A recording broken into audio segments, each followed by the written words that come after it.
À ce stade du journal, nous recevons Idrissa Diabira, directeur général de l'ADPME, l'Agence de développement et d'encadrement des petites et moyennes entreprises. Bonsoir Idrissa Diabira, merci d'être avec nous. Merci, bonsoir et merci de l'invitation. Alors demain, vous recevez deux certifications ISO 907-2015 et ISO 2701-2013. Que veulent dire exactement ces certifications? Alors ce sont des certifications qualité. La première certification ISO 9001 traduit la mise en place d'un système du management de la qualité. La seconde, 27001, traduit la certification de la sécurité du système d'information. Ces deux certifications, en fait, sont aussi les bases de ce qu'on appelle un système management de la qualité, sécurité de l'information. Il vise à traduire la performance de l'ADPME dans l'un de ses processus, qui est celui de l'évaluation et de la réévaluation des entreprises au sein de l'unité de scoring et de labellisation.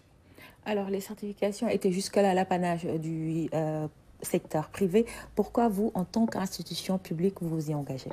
Effectivement, c'était et c'est toujours un élément de compétitivité extrêmement important pour le secteur privé. D'ailleurs, l'ADPME, dans le cadre de son fonds à frais partagés, accompagne des dizaines de structures, certaines connues comme Zena, Exotic Fruits ou bien Amo Industrie.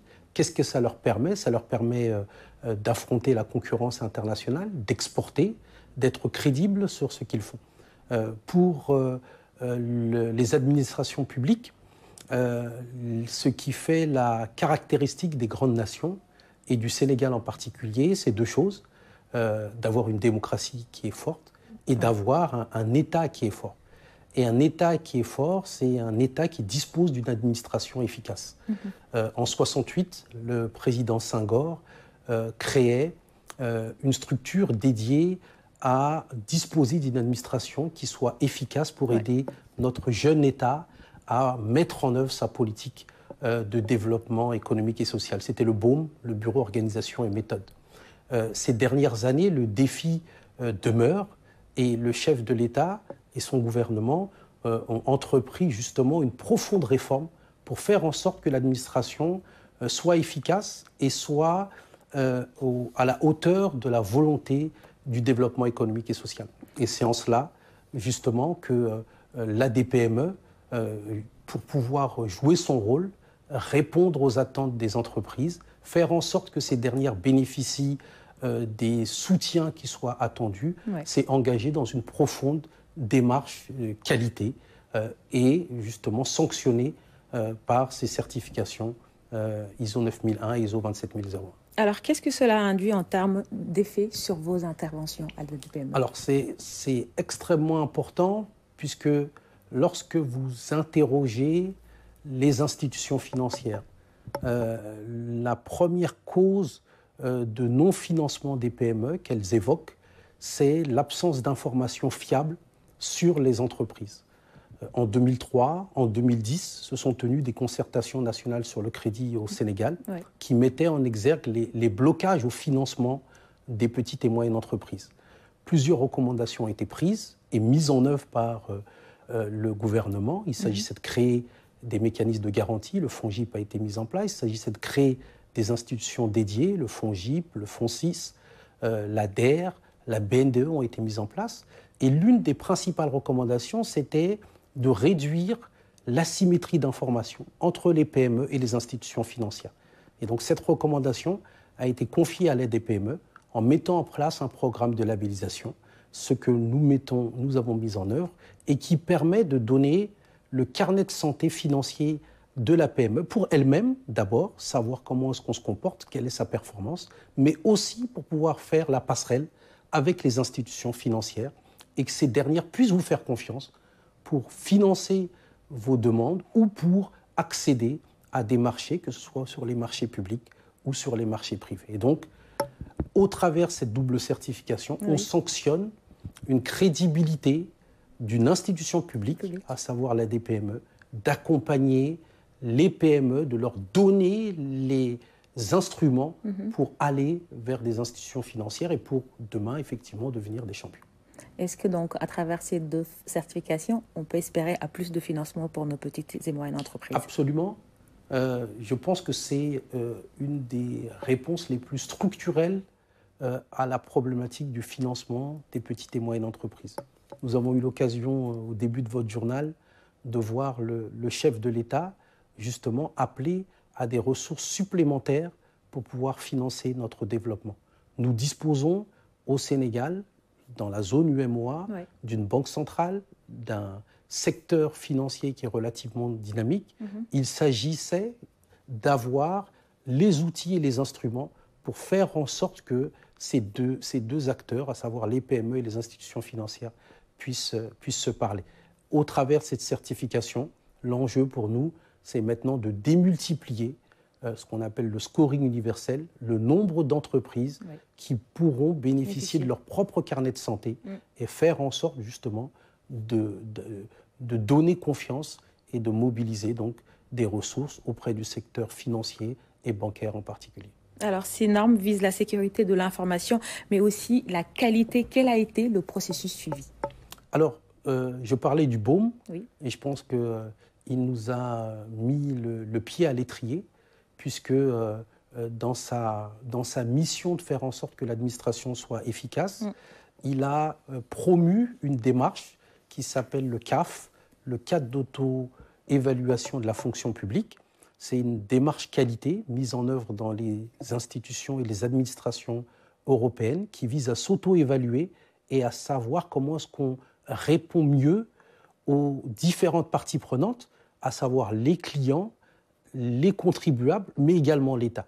Et en mettant en œuvre cette démarche, justement, nous y avons pris goût, si je puis dire, en d'abord faisant une étude comparative avec le Centre de commerce international qui a permis de classer la DPME 3e structure d'accompagnement en Afrique sur 25, première dans la zone CEDEAO, et en poursuivant avec une démarche qualité, celle de la double certification, sur un de nos principaux métiers qui fait souvent défaut dans le domaine de l'accompagnement des petites et moyennes entreprises, celle de l'évaluation de ces dernières pour leur permettre d'être éligibles aux institutions financières et autres.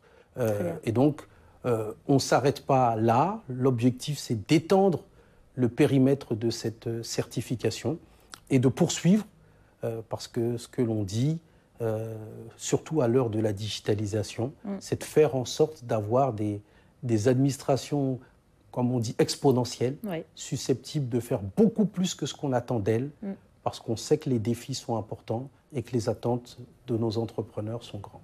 Alors, demain, la cérémonie de remise sera suivie d'un panel. Je rappelle que le thème est pilotage de la réforme et du management de qualité dans les institutions publiques. Il s'agit pour vous de mettre l'administration à niveau plus de performance, vous venez de le dire. Alors maintenant, quelle est la place du management public dans tout cela? Alors, c'est le cœur du défi, vous l'indiquiez, et je pense que le reportage sur la Cour des comptes l'indiquait également. On parle de performance. L'État du Sénégal, actuellement, met en œuvre peut-être l'une des plus importantes réformes de son administration qui soit depuis son histoire.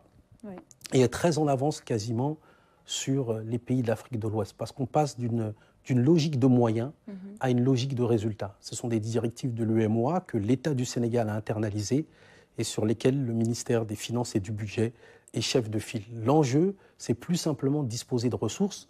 L'enjeu, c'est de pouvoir atteindre des résultats pour satisfaire les besoins des citoyens. Et cette réforme, elle passe par la digitalisation, elle passe par les systèmes d'information.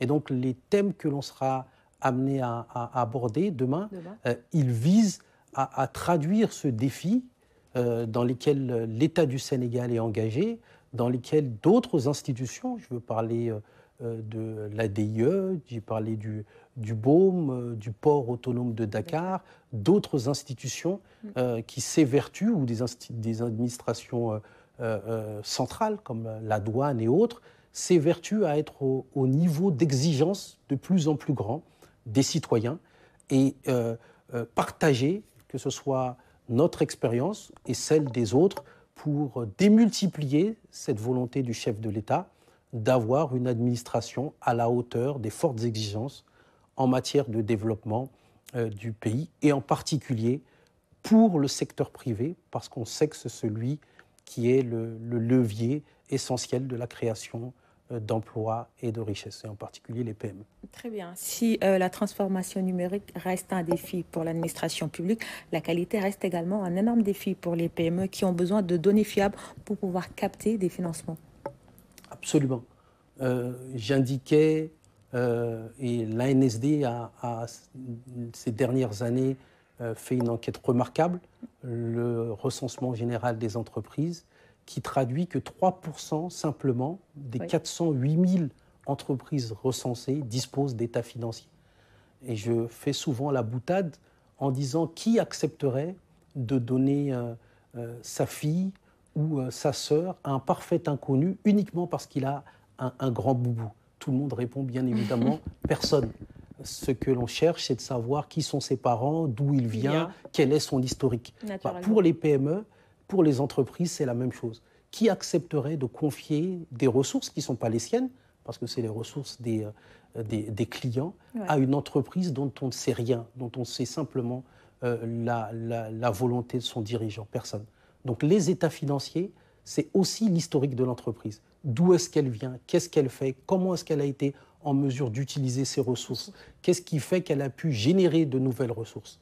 Et ces données fiables, c'est justement ce qu'il s'agit d'avoir au travers l'unité de scoring et de labellisation, au travers du scoring universel que nous appelons de nos voeux, pour élargir le nombre d'entreprises qui disposent pour elles-mêmes d'états financiers et de données fiables, et donc de la possibilité de marier celui ou celle que l'on souhaite avec un historique qui soit un historique sur lequel on puisse avoir confiance. C'est ça notre volonté, et c'est ça la finalité de cette démarche. Merci beaucoup, Idrissa Diabira. Je rappelle que vous êtes le directeur général de l'ADPME qui reçoit demain une double certification avec un panel de haut niveau sous le thème « Pilotage de la réforme et du management de qualité dans les institutions publiques ».